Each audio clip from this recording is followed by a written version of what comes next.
everybody, 'tis I. I'm going to show you something. The almighty American dollar.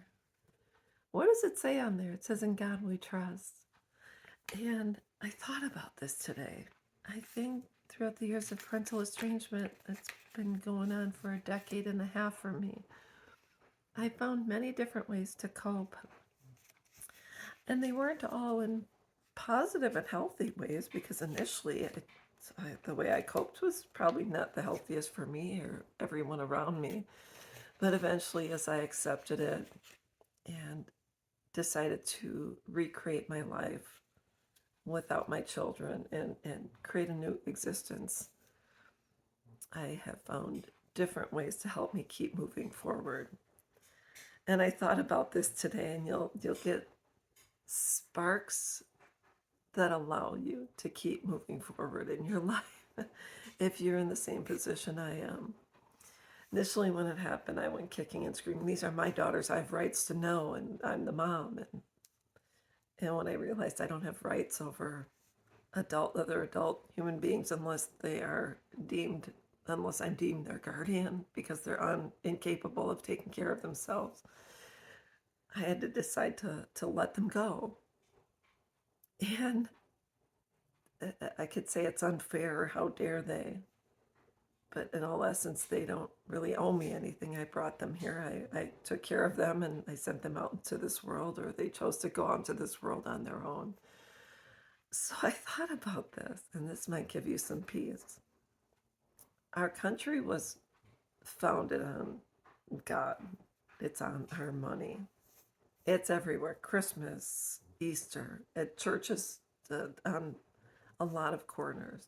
I was raised in the Catholic Church, and in the Catholic Church, it says honor your mother and father, and that happens in a lot of religions as well.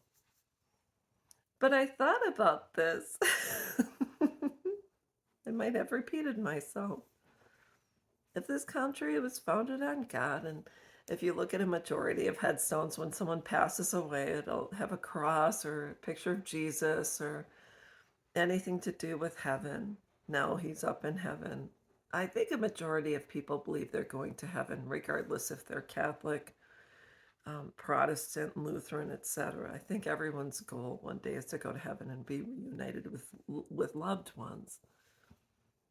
So if I believe I'm going to heaven, and so do my estranged adult daughters, and that's where God resides. And when I get up there, go to the pearly gates, and if your name is on the book of life, you get in. What happens when I die and let's just say my youngest daughter dies, or one of my grandchildren, and we are both up there? Do you think God is going to allow parental estrangement to exist for our adult sons and daughters the opportunity to not honor us in a certain way? I'm just putting a spin on it. Even if I don't see my daughters here on this earth before I pass, chances are I'll see them up in heaven. And it is at that time, then I believe we will be made whole. Because up in heaven, there's no hate, there's no suffering, there's no cancer, nobody's homeless. I'm just throwing it out there. It's just a thought. So, in order for me to survive this hell on earth, known as estrangement, eventually it got better. But don't you think I can just, that not I, but a good mindset is for me to release them, give them up to God, and when we are reunited, we can just start over.